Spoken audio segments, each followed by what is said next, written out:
Yeah, we have a fully featured content management system with a interactive UI and forms and stuff, right? Built in Gamemaker that we use to manage our asset pipeline, right? Like, Yep. Yeah. Is Gamemaker good for that? No. Butterscotch. Hey everybody, welcome to episode 416 of Coffee with Butterscotch, the game dev comedy podcast of Butterscotch Shenanigans. I'm Seth and I'm the games programmer. I'm Adam and I'm the miscellaneous programmer. I'm Sam and I'm the artiste. And this is a show where we talk about life, business, and working in the games industry. Today is May 19th, 20 Jubilee. Before we get started, we have a warning. There's going to be profanity in this show.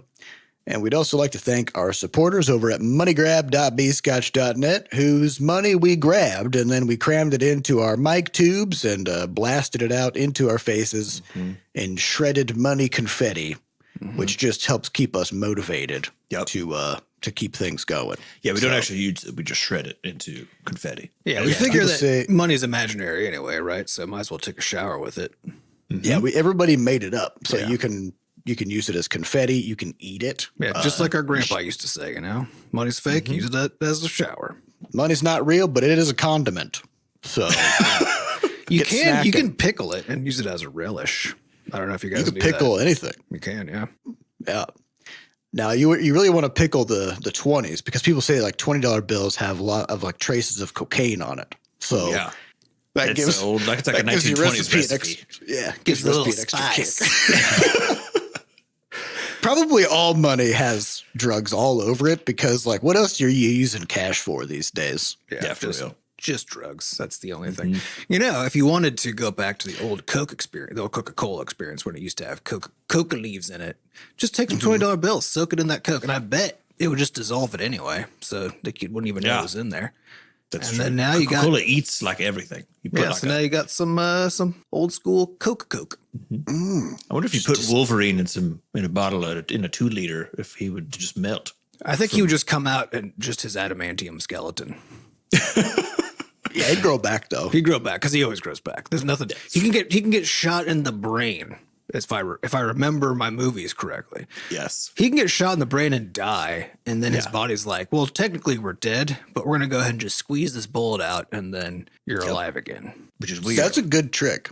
Because it's one thing to say, like, you have increased regeneration, right? But it's like you have regeneration in places where it ain't even. Yeah. You know what I mean? Like full-on brain regeneration? Amazing. What? That's not even a thing. He can regenerate. Now, one thing that I thought was a real missed opportunity, because you guys, there was the Wolverine Origins movie, and they showed, because apparently Wolverine was born in like the mid 1800s or something like that, and like fought in this. When I say apparently, I mean it's all fucking made up. So apparently this is a true thing about this fictional character. Yeah, it's canon. He was born real. Yeah. And I guess he like fought in the Civil War. And he's a big war guy. Yeah, he was just like, several wars. Is there a war? I'm going to be in it. And he just went to all the wars. Yeah, and it always seemed weird that he always seemed kind of like a standoffish character. But the fact that he has been mortal and essentially has like everybody that he was friends with when he was young and like all the stuff, everybody he's ever known is dead, right? Yeah. And he saw a lot of just like really brutal stuff, in first person. So yeah, and just the fact that like when he shows up, in the X-Men movies, he's kind of gruff, but otherwise like a fairly like regular dude. And it just seems very weird to me that the show never unpacks this fact about him. Well, maybe part of his regenerative capability is his mental side of things. You know what I mean? Oh yeah, he's got really great mental health. Yeah, that makes sense. Actually, it seems like it would. I mean, a big part of mental health is just resilience. And if he can get shot in the head and he can heal through anything. Yeah, any emotional or physical trauma, he can just heal right. Because in the end, it's all just brain chemistry, right? So like, if he can just get his brain chemistry is constantly resetting back, right? To whatever it's, because kind of the premise of this and like all these kinds of immortality shows and characters and stuff, right? It's kind of always that like they have some state they always revert back to, like whatever that is, right? It's like a quick save. Yeah, it's what our bodies kind of do anyway, but they don't do it that extremely, and what that reset point is changes over time as you get older and stuff, right? But with all these other these like immortal characters just like have a different kind of a reset. But that would also sort of imply that, because like how does the learn body stuff. differentiate good from bad changes? You know, so like is because like emotional trauma is also a kind of learning.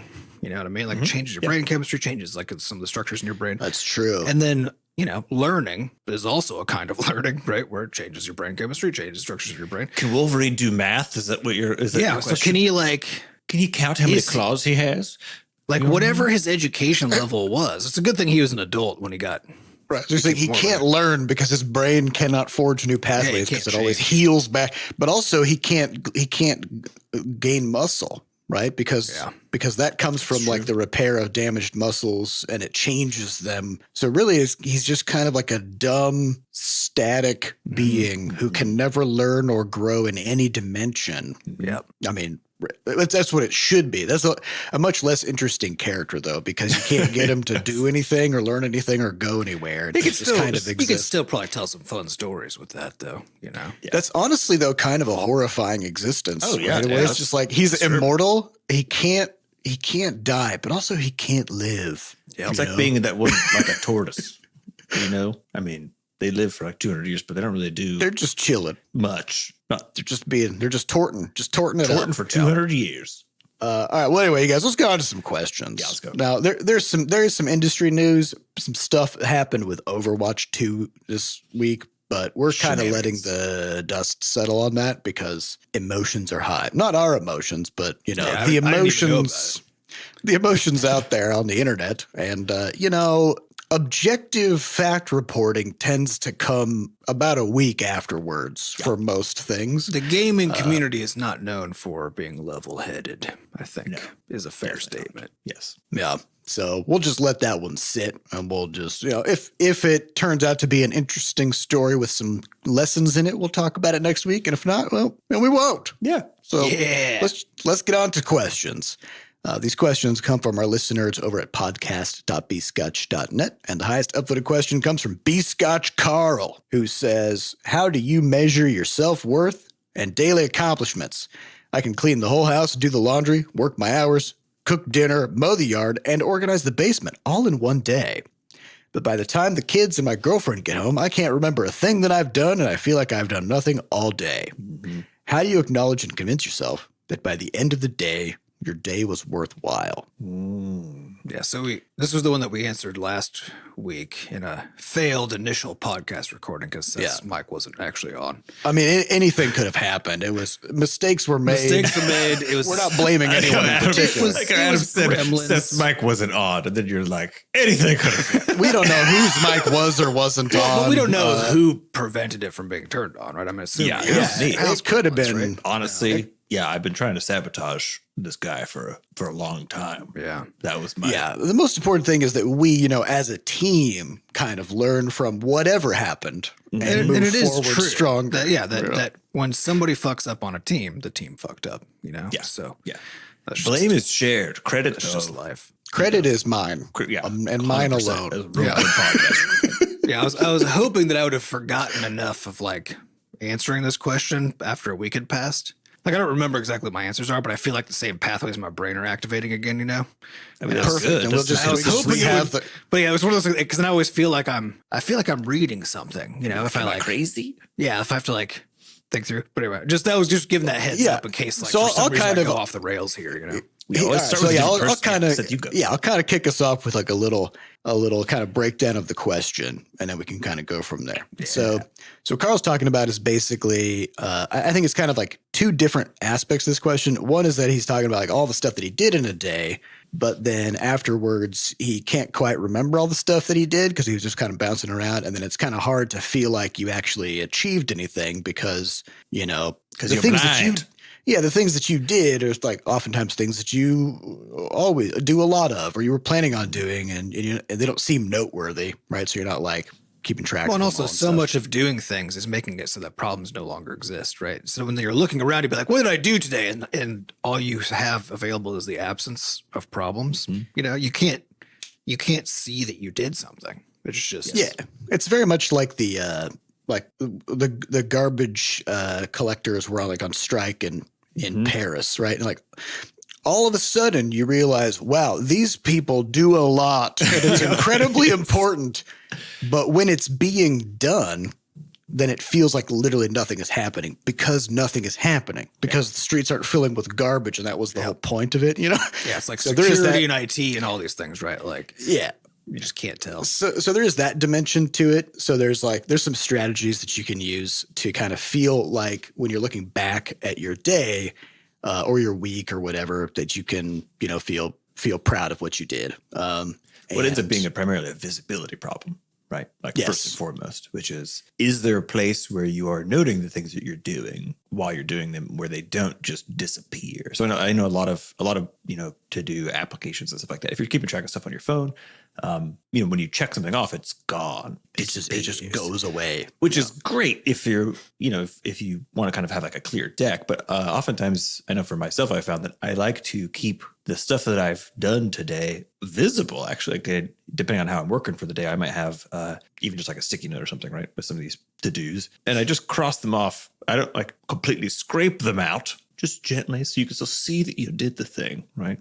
And similarly with like, I know on iOS, the Notes app has like little kind of checklist buttons, right? Like radio buttons that don't actually cause stuff to disappear. So you can keep track of stuff kind of on there. And then really it's about taking a practice of just a beat, right? Taking a moment to reflect on stuff. Or if you have an audience who's interested in giving you the floor for a second. So, your partner, kids, friends, coworkers, whatever, saying, hey, can I share some stuff I got done today in like just a purely positive way, not one of these, you're not trying to bludgeon people with like, what haven't you done today? But just say, you can even hey, make it into a social thing, where it's like everybody shares, here's what we did today, Yeah. And that kind of thing is really nice because it gives you space to see the effect of the stuff that oftentimes, to Adam's point, is like, it's this invisible stuff, if you make the bed every day, if you take out the trash, et cetera, no one's going to comment on it probably because it's weird. It's like, it's not really a comment. They will comment if you don't. Yes. So I think it's important to have a little bit of balance there actually, because it's so easy to have it be the case that you only get essentially punished or like you only get attention for not doing things as opposed to finding some structure in which you can have a moment where it doesn't need to be crazy self-congratulatory or long. It's just like give yourself a moment where you can get that attention from other people for doing the thing that you did. It's very easy to give someone kudos for like, oh, thanks for taking care of the trash. I'm so glad you did that. Boom, done. I think there's another kind of like psychological aspect to this, which flies under the radar, which is you may have done all these things throughout the day, but I would bet that you did them in sort of like little bursts probably, and with some kinds of derailments in between. So like for me, kind of a good example would be like if I have like 3 or 4 kind of like big chores that I want to take care of throughout the day. If I kick off the day with like just doing other stuff, right, and then I'll like go do one of the things, and then I'll go end up on YouTube and like do a little programming stuff. Then I go do like another little like chore, right? Then like by kind of like spreading them out and then interspersing it with distractionary things, it's almost like a mental reset where it's kind of like when you walk into the kitchen and then you're like, wait, what the fuck am I doing in here? Right. Like there's these transition moments where your brain is like, oh, we're done with that thing. Delete. Right. Yep. Clear so cache. So I think if you could, so another good way to do it is kind of just to get into, chores mode or whatever. You just say, all right, I'm just going to bang out all these things back to back in a sort of like a bucketed way. And that way, by the time you're done with that collection of things, you're not going to forget what you did at the beginning of it because you did it all in one go without, falling down a YouTube rabbit hole between chores or whatever the case may be. So then otherwise, if you can, I think a good strat is always like either journaling or even just like getting a little whiteboard or a marker board and then putting your to-do stuff on there, because then it kind of it just, I don't know, something about it being written down somewhere. Well, it's tactile, because I think the problem I have with to-do apps is just that they're on a phone, and a phone demands all kinds of other bullshit, right? A phone is trying to suck you into any number of attention black holes, and so by checking your to-do list on a phone, you're just as likely. You're very likely to just stop doing things. Right? Pull up something else. which I would is actually bad. break this into sort of two parts based on what you guys have been talking about, right? So, because this is a retrospective view of like, what did I do and was it enough, right? And that consists of two things, right? Where one is like, I have an idea of my, for my own self of like what it means for me to do enough, and I can't tell if I have done that, right? And the other one is I have a sense of what other people expect me to do and what to them will have been enough if I have done that, right? And what you're trying to do is kind of look back and figure out in those two categories, what did I do? Was it enough, right? So I actually don't do this like at all.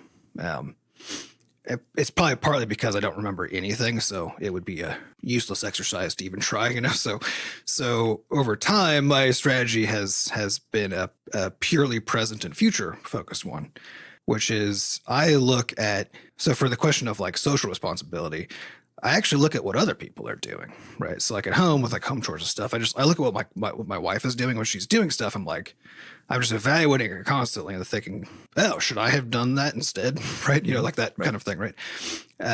And otherwise I just like observe the situation now, right? Or my to-do list or whatever and say, what should I be taking care of now? Right. And I don't really look back to evaluate whether or not I did that, if that kind of makes sense, because whether or not those things happened only matters for like what the present state is and if I actually like the present state. And then otherwise only matters for my relationships and like, am I maintaining this relationship by managing expectations properly, right? And that's about trying to figure out, it's like my wife and I try to really explicitly identify like what our responsibility is. Like we've gotten rid a long time ago of the idea that like we can be in trouble with each other for like doing or not doing things, right? Like somebody can be frustrated or whatever, but basically what we both try to do is just like take care of things that need to be taken care of so that on average just kind of both doing that, right? And we have stuff that like we each tend to be the one who does and that sort of thing. But for the most part, just like when one person's doing some kind of chore activity, then the other person's like, okay, I'll go do some chore activities too, right? And then we're just kind of both doing things at the same time. And it doesn't really matter what, as long as we look around and we're like, okay, things are fine, Yep. And I kind of bring that to work as well, which is I just kind of look at what is the state of the stuff that I'm trying to work on. And so I focus on what's coming next. And then every day I just kind of do the same thing. I just like look at what's next. And that's the consequence of whatever I have done previously, all, cumulatively put together.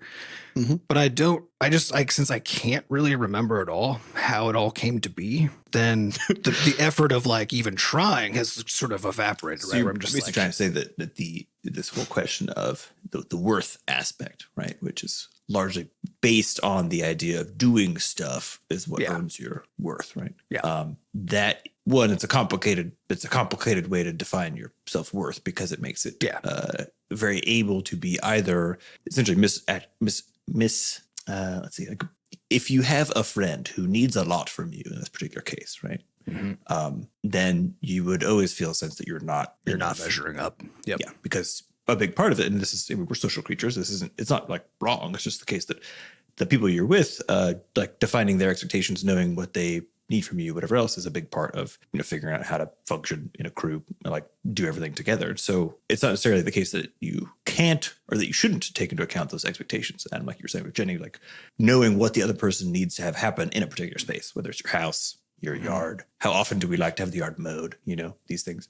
But then collectively agreeing on those kinds of social expectations, right? So especially for like a household, like if you haven't agreed on some standard of, like you said, how short the grass is, right?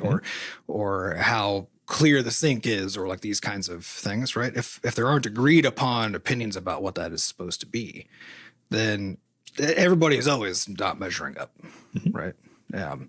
But if you have approximately the same agreed upon sort of standards, and then everyone's goal is just to like, when they are aware of the thing not meeting that, to go then deal with it, right?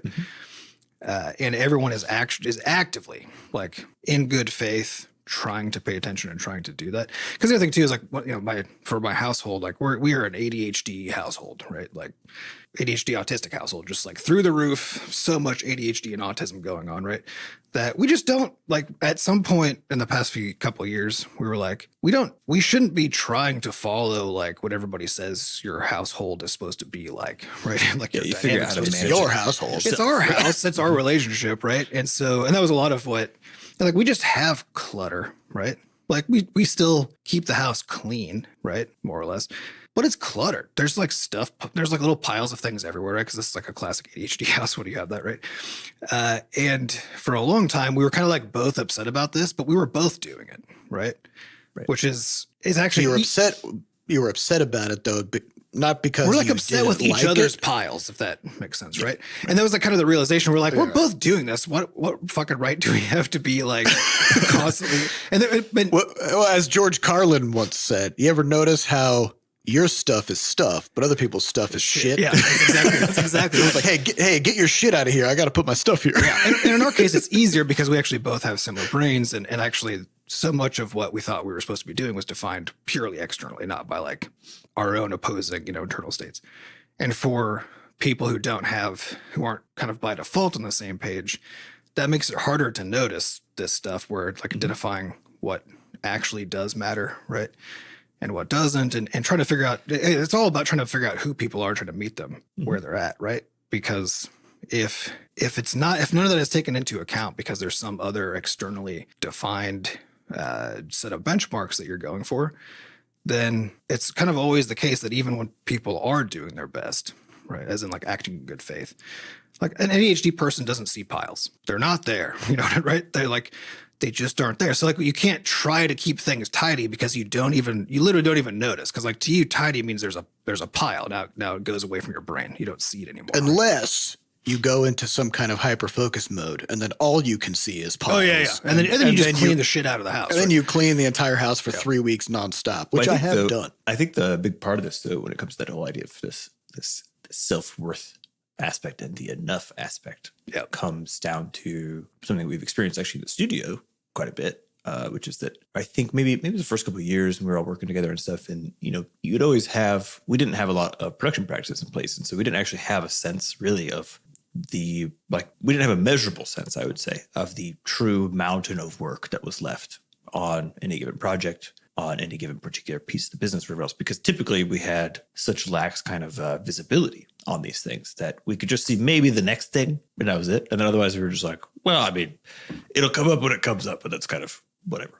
Which has its benefits. It does have its benefits. It has some other very large drawbacks when it comes to being on a larger team, right? And that's sort of what we experienced then as the team grew, which is the inability to identify and see kind of how stuff needs to get done and identify work order and work order improvements, the series in which you get something done and how that affects everybody else becomes actually really, really important as the scale of the operation grows.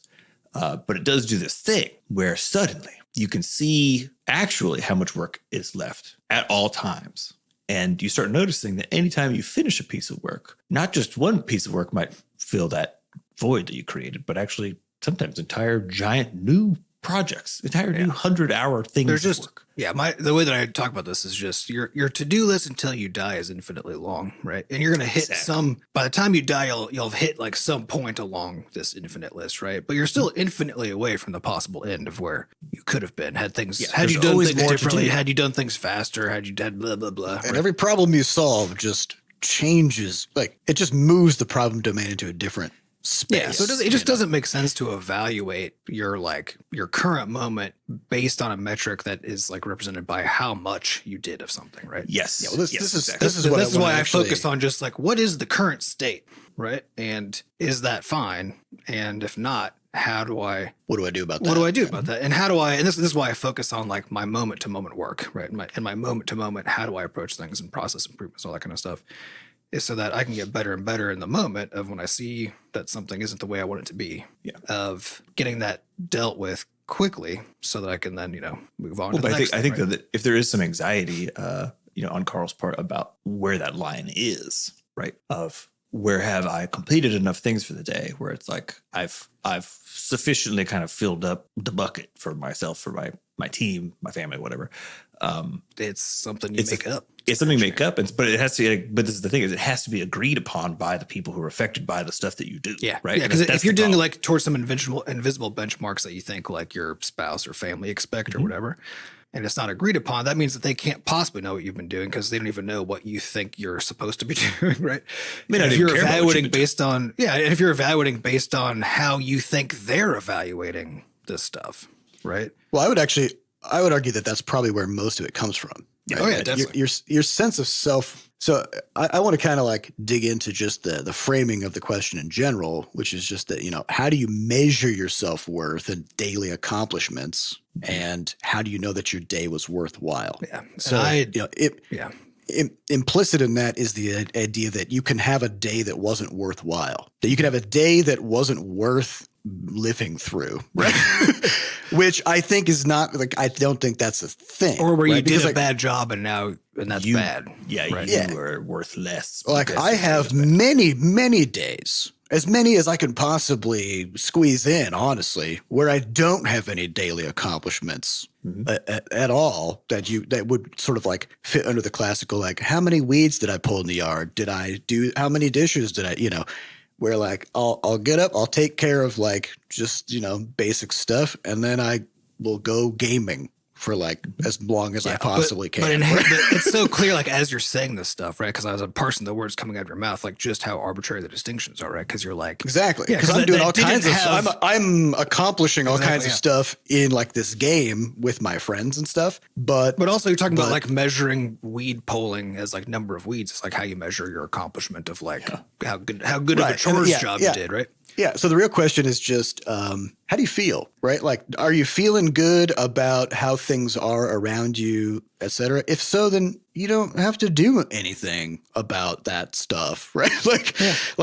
Maybe there's some weeds in my garden, but I don't give a fuck about those right now. I'll worry about them maybe like when they actually cause me any kind of anxiety or stress, or when I just can't stand looking at them, or create problems for your HOA if you've got one, or whatever. You're basically saying that there's an aspect to this self-worth stuff that ideally you build up a bedrock of that isn't influenced by the day-to-day flows of we've been enculturated, especially in the US, into this productivity mindset that there's something that is worth doing, and that's productive, and something that's productive is something that you can potentially view as like something that looks like a job. If you've ever worked in a grocery cleaning store things, or retail, fixing things, if you can lead, you can clean. I feel like it's the best example, and it's like maybe I'm just gonna fucking lean. You know? And also that's not even true, because leaning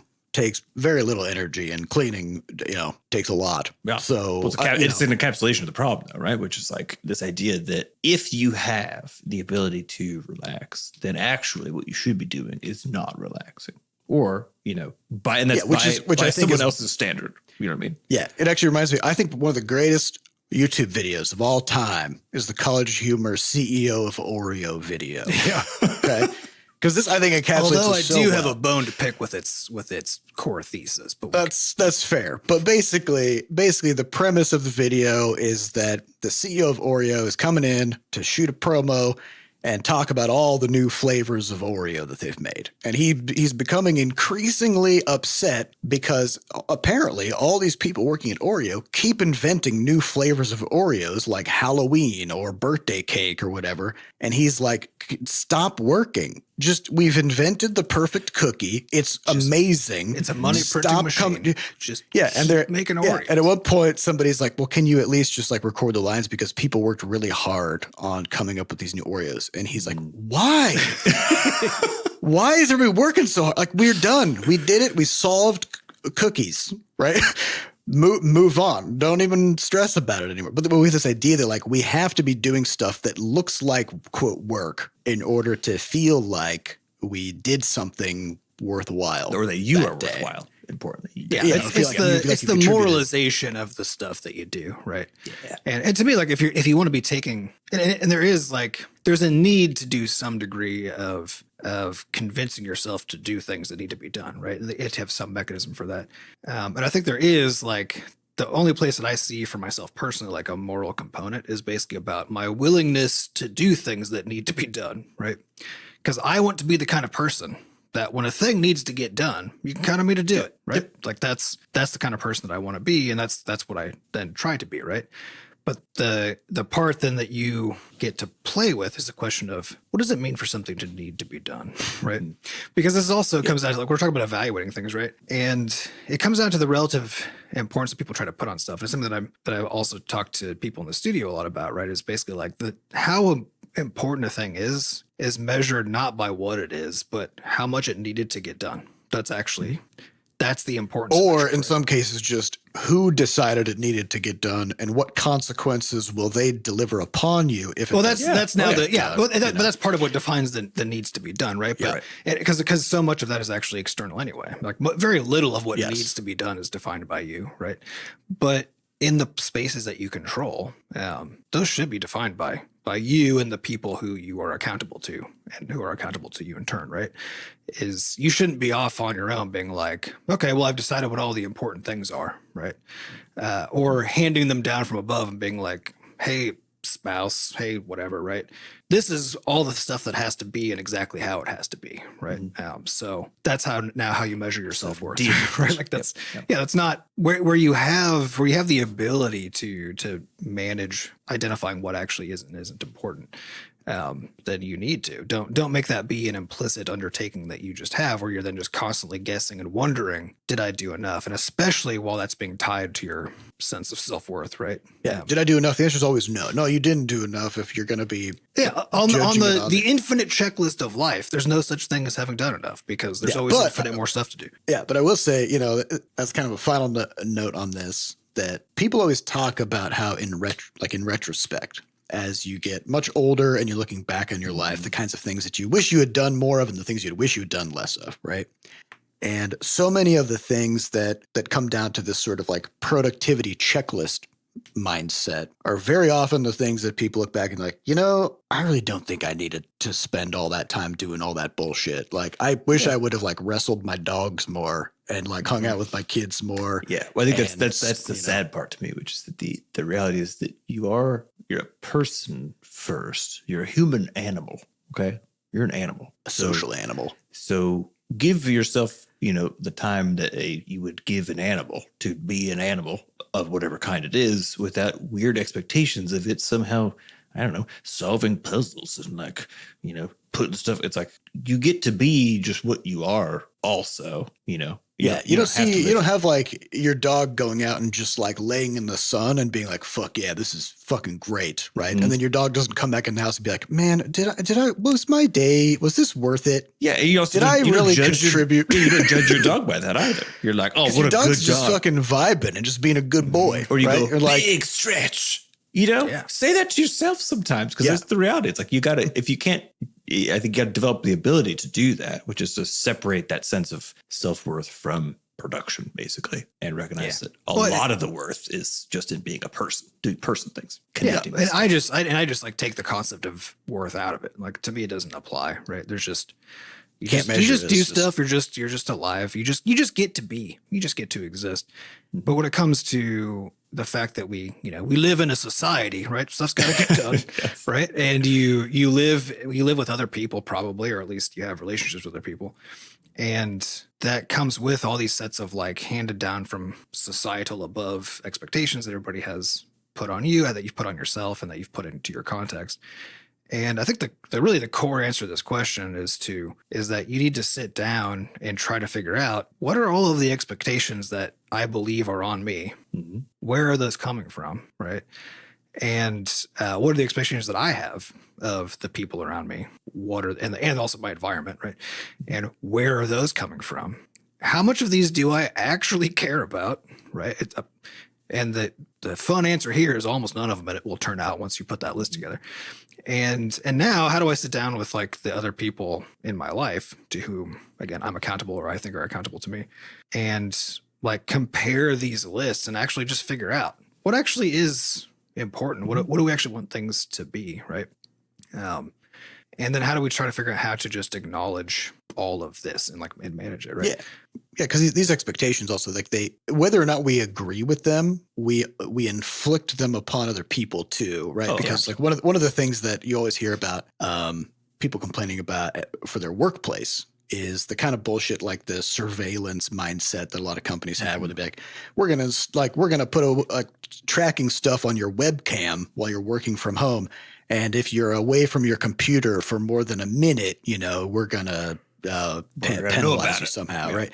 And it has nothing to do with what you're actually doing. Or things, it's just because I think that's the question. It's like I like to whenever we do our quarterly reviews and I talk to all of our people on our team and stuff, I'm just like, where are things at now? And what has progressed? Like what is currently hard is actually what matters, right? And if you look at that, like if you look at what the state of things is, and that's when you're evaluating over time, right? And you ask, what was the state at that time? What is the state at this time? That gives you your answer of like what has happened in between, right? Cumulatively. Because all the tiny details don't actually matter, right? That's where you get into the productivity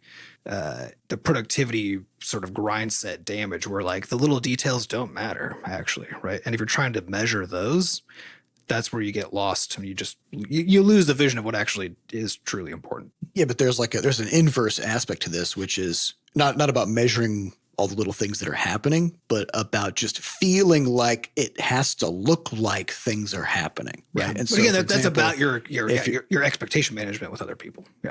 Yeah. So like if you're in a relationship with somebody and they spend the entire day just watching Netflix, some people in a relationship will like be at home and like see that their partner is doing this and they'll be like, this is wrong. They need to get up off the couch and go do some stuff. Right. Except why though? Right. Because again, like it's easy to be in a position that where to be done. Right. Yeah. Yeah. Because also like maybe there's stuff that they could just take care of tomorrow. Maybe they did a bunch of stuff yesterday. Maybe there is nothing to do tomorrow, today, or yesterday. Right. But there's this feeling that you have where like if you see somebody else just kind of chilling, not doing anything, that it's very hard for you to also not sort of like feel something about that. And you got to keep that in check yourself. Yeah, well, but I mean, and sometimes that's fair because people sometimes don't pull their weight. Right. But what that means again, like is to like, this is all this context. Depending on expectations. It can't just be that everybody has to be working at all times when they're in visibility range of anyone else. Like it's not, life is not a stealth chores game where you have to avoid line of sight unless, or, you know what I mean? Like it's not how this is supposed to work. So yeah, I think this is something I've picked up from my wife, who is very good at sort of toggling between modes, being in like an intense execution mode, and then she can flip over, just chilling, the most intense, relaxed mode to be in, just sort of vibing, not even thinking about other stuff that's going to get done. And it's one of the things I was so like kind of jealous of in our relationship stuff, is just the fact that she could not be in that constant state of self-evaluation during those moments of downtime, right? And it's something I've tried to learn from her, and I think it's been great because that's your point. It's like, yeah, there's being able to give each other the space to not start inflicting production efforts on a person when they're just being a person, enjoying some downtime or whatever else is also, it's a very hard thing to do. Yeah, the most beautiful gift you can give to somebody is just letting them exist as a person. That would be a person without again tying this idea that they need to be doing stuff all the time in order to exist. Yeah. It's just, but that's a nuanced point though. Still, like because we just be careful about it, right? Because you also can't justify like, I'm just being a person as a way to then not actually work. 100% helping the group that you're within, right? And this is where these things get confused because people can't tell the difference, right, between somebody being lazy, like in a sense where it matters, is in like there's stuff that really does need to be done. Other people depending on you. Yeah, and you're just not doing it, right? Yeah. Or you're just making it so that everybody else will do it if you don't, right? Right. It's the weaponized incompetence sort of like angle on the whole thing, right? So it's something you have to be careful about and like really pay attention to the nuance, because this doesn't mean literally just do whatever you want and like that's fine. Yeah, definitely not. Not what I'm saying. It's just try to understand like what is meant by should or needs to be done, right? And like trying to actively, intentionally, and consciously work those things out collaboratively and openly with people instead of just, because I think the core problem with all this is everybody has their own internal idea of what's going on, and then you just like keep on sniping each other based on their internal set or evaluating themselves based on their internal set, right? Without actually coming to agree on like, but what actually matters though and why, right? Yeah, I think a great example of that would be something like if in your household you've agreed like one of you just takes care of the dishes and that's just what that person does, right? Except like dishes kind of accumulate continuously, you know. Yeah, my understanding of being an adult is that it's it's just doing dishes for the rest of your life. It's just doing dishes the whole time. So dishes just continuously accumulate, which means like there will almost never be a time where the sink has no dishes in it, right? It's busy nighttime once everyone's unconscious. Yeah, hopefully, right? Yeah. But also like maybe the dishes person just does them when they wake up in the morning and just clears the sink, right? And so the problem is like if you're the person who isn't the chosen one to do the dishes, then you have to be okay with the fact that there will sometimes be dishes in the sink and the person who's supposed to do them is just chilling, right?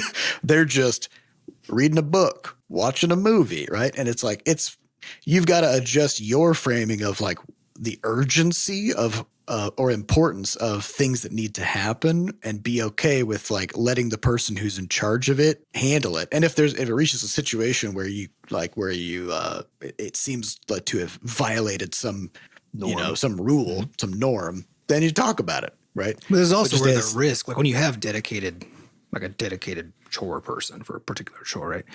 This is also where because of exactly what you're saying, this is where the risk comes in of, because like you're saying, dishes accumulate literally 24/7. Like I've never seen anything like it in my life, right? There's just like just dish. Like we're a 2-person, like I said, 3-cat household because they have their dishes too, you know. But still, like we're a small household, and yet dishes just accumulate, right? By the end of the day, there's 3,000 like spoons, 39 I just bowls. do some dishes like every time I'm in the kitchen, basically, or I like rinse some stuff and put it in the dishwasher so it's ready to go for later, right? Like literally every moment that I'm in the kitchen, like some dishes are being dealt with. Dishes happen.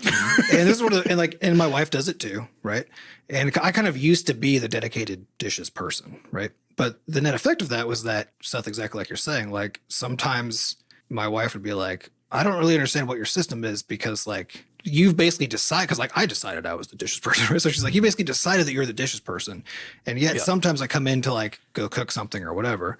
I got no dishes, man. The dishes and the sink is full and there's no clean dishes, right? So like, how is this supposed to work? And I was like, right. But of course, other times this is a she good goes point. in. Yeah, and other times clean and it's fine. Yeah, exactly. So now there's a mismatch between and this is what creates that sense that when the person who doesn't do whatever that the other chore is like goes and interacts with that thing and it's not in its ideal state, that's what creates the sense of like, oh, this thing is gonna be done. Because also now I need to do it to like, because it's in the way, right?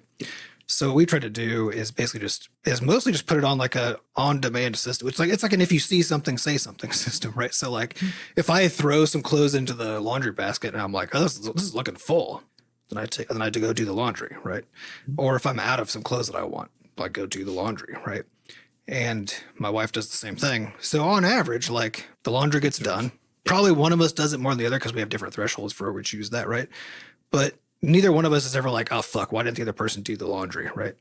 And we've tried to remove the expectation that one person does one thing by just being willing to do all of the things, and then always both of us knowing that we're each trying to stay on top of chores and keep chores from accumulating, right? And because as long as we trust that, then we don't need to play the scorekeeping tit for tat. We're like, how many chores did you do? How many chores did I do? Whatever. It's just, are things basically how they need to be, right? More or less. And do we feel like the other person is like earnestly trying to keep things in that state? And I think a lot of it is like that idea of trying to do more than the people around you, like having that be your goal, because you can't tell how much you're doing, right? But if your goal is oriented around like, I want to try to do more than half, right? Then whether you do or don't, you're still going to be doing a lot of the stuff, right? And if everyone is trying to do more than half, then now you add up to 100 plus, 120% of chores happening or whatever. And everyone feels like they've got some slack, everyone feels like stuff is fine. But it all, again, it just, as you guys are saying, like this is all just complicated social dynamics actually is what all of work and chores are. Yeah. And you can mitigate those dynamics too by talking about it. By splitting ownership. So laundry, great example. Yeah. My wife and I shared a laundry basket for 10 years. And literally just like a year ago, we were having a conversation because like we have different times of the week where laundry like works for us and blah, blah, blah. But also like she started playing a bunch of tennis. And so she was generating clothes like 4 times the rate that I was. And it was just kind of this thing where like the way that she was doing laundry was different than what I expected based on like timing and other things, right? And we had just always been dumping all of our clothes in one basket. Yeah, and you then, could like, just it just never occurred to us until much, much later. Like we can just each have our own fucking basket. And that way each of our laundry will just get done based on each of our own terms. And it was like $20, get a laundry basket and you're good to go. And it's to me, it's like the shared blanket problem where like my wife and I also don't share blankets in bed. We each have our own blankets and then we don't fight over the blankets. And I know that that's like a source of contention among so many married couples is fighting over blankets. And there's all these things that we just kind of do. We share blankets, we share laundry baskets, we share all these things. And then we build all kinds of like weird resentments about how the other person is interacting with this shared resource when it literally doesn't actually have to be a shared resource in so many cases. So do that too, if you can. Change the shape of the problem. Yeah. All right. Well, we got one quick last question that I want to hit just because I want to hit 2 questions because, Sure, yeah. and this is a Gamemaker question. So this comes from Dwarfaparte, which I think is like Bonaparte. Nice. Like sort of. Have you guys ever experimented with 2.5D in Gamemaker in the style of Octopath Traveler? I've been tempted myself, but I'm always weary of pushing an engine in a way that it feels like it's not meant to be pushed. That's a good That latter It's thing a good is- gut check. Yep. Don't do it. We haven't tried and won't. No, if I wanted to do 3D, I would pick a 3D engine and then deal with And that then learn fact. Yeah, now just to define kind of 2.5D, it's basically a game that has a 2D play space but exists in a 3D world. So you can think about Well, for example, if you can only walk, it's like a platformer where you can only walk left and right and stuff like that. But the space through which you're only operating on that axis is actually a 3D space that goes deep. You know, and there's maybe basically a the camera 3D turns. environment. Yep. Yeah. So that's been kind of our. We try not to do anything with our engine that the engine isn't intended to do, because we already kind of ran into some stuff quite a while ago when we first started doing a lot of web things, with Rumpus and like hooking up cloud saves with BscotchKarl ID. Like when we first started getting into that, we ran into so many issues because even though that is something that is part of Gamemaker and it's built in and it's documented and it's like one of its intended capabilities. Yeah, it can make web requests, right? Like it can do web stuff. It's got that in right?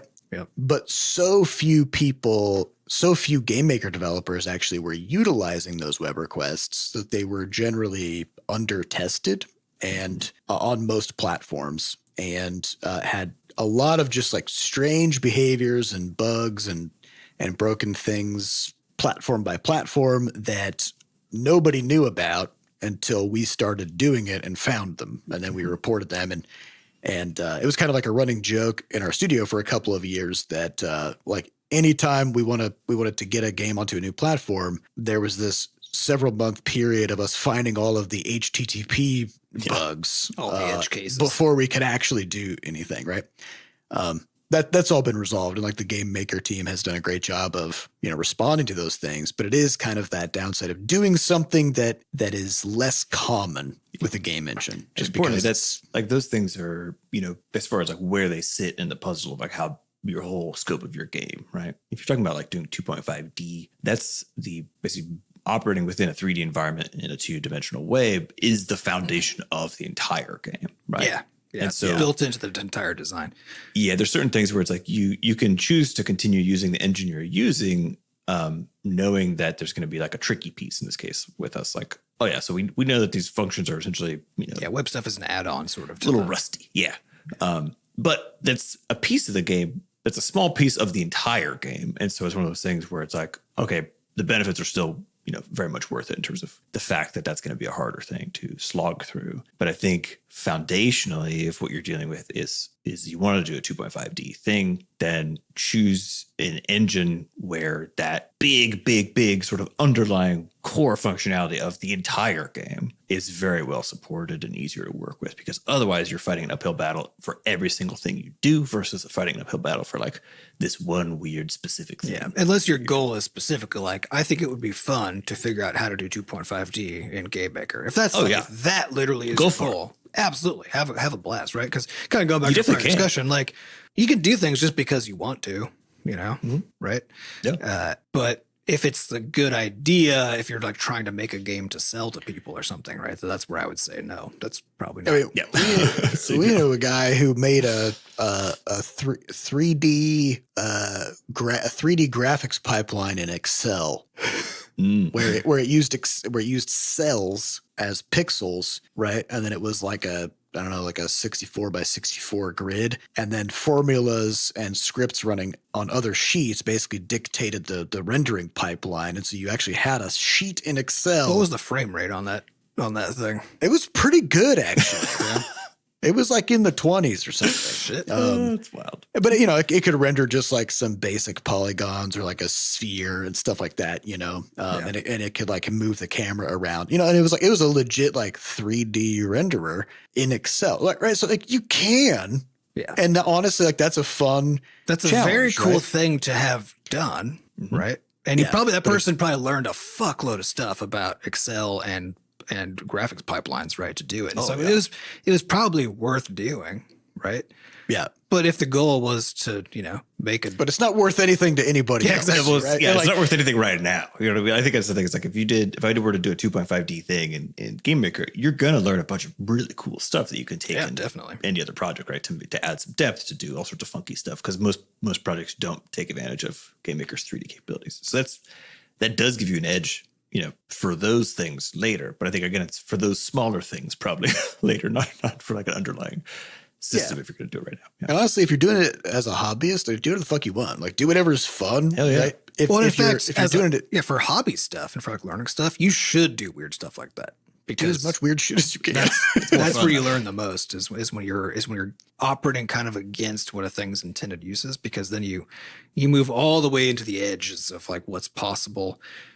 And it requires that you build such good, strong, and accurate mental models of like how the thing works that you can't help but develop like true expertise in the thing by doing it. I mean, it's basically what a PhD in science is, right? Is exactly the same thing, where you figure out what the thing is, and then you just push into the space where things are not supposed to be, right? And just be like, what happens if I do this? yeah, and that's where now Then you write a 200-page paper knowledge about it. comes from, right? Yeah. So have at it for that. Yeah, purpose. there's a reason why there's a separation mentally, that we have between research and development, right? Development is what you do once you've got some answers and it's time to actually like sell some shit and make some money and capitalize on things that you learned. Research is a whole separate thing, and it's not intended to necessarily be useful. It's intended to collect knowledge and figure things out so that you can then go into a development stage where you're actually like, okay, now that I've figured out all the reasons why that was a terrible idea, now I'm going to do something good, right? Like there was a YouTube video of somebody who made a Furby organ like a church organ. Oh my God. Oh, that's less I creepy love than my first interpretation of that. You would think so, but you should watch this video because it's creepy as fuck. Because it's like when they turn the organ on, there's like 80 Furbies or whatever, and they all just start like talking at the same time. And then like as he pushes different keys, different Furbies start screaming in like different pitches and stuff. And it's like nightmare fuel. And literally nobody would asked for ever this. want this. And he specifically said, he's like, this honestly cost me a lot of money. Yeah, I And bet. it took a really long time, and I hate it so much. But I mean, look at it. It's pretty crazy, right? Yeah, and the stuff that you learn, you know, like that's Going back to just being a person, right? Like that's great. Well, I think that's part of that idea of R&D, Seth, like you're saying. But the part of that people don't appreciate enough is that they think of R&D as a way to like develop new stuff, right? To like come up with new things, right? But the way that I see R&D mostly is actually to build experts. Like that's what it's actually for, right? So when you're dedicating company time to making sure people have slack so they can keep on pushing into new domains and they can keep on doing process improvements, that kind of stuff, right? Yeah, as a side effect, you get stuff, right? But the main investment that you're actually making is in creating in-house expertise. You're building so much knowledge among the people that are doing the stuff that as a side effect, cool stuff happens, right? But the actual investment is in the people, not the stuff. Yeah. So, take that time to play, do dumb stuff. Because if you're just doing stuff for fun, do whatever. Make a 2D, make a full 3D game in Gamemaker. Fuck yeah. Make don't even make a game in Gamemaker. Make something else entirely. Make a tax app or something, Just do some dumb stuff because you learn the most when you're pushing the boundaries. Yeah, we have a fully fucking, featured content management system with a interactive UI and forms and stuff, right? Built in Gamemaker that we use to manage our asset pipeline, right? Like, yeah. Is Gamemaker good for that? No. But we made it good for that by doing a bunch of random shit that, Yeah, and the stuff that we learned and the side effects. effects that we got from it were just enormous, right? Yeah, you can do a lot when you push the boundaries. So, that's all the time we have for this week. We'd like to thank our producers Fat Bard and Sampa DaCosta for putting the podcast together, and thanks to our community moderators who keep our Discord running. To get more involved in the Butterscotch community, just go to podcast.bscotch.net, where we have links to the Discord, a way for you to donate, and links to the archives. Thank you all for listening. We'll see you next week. Goodbye.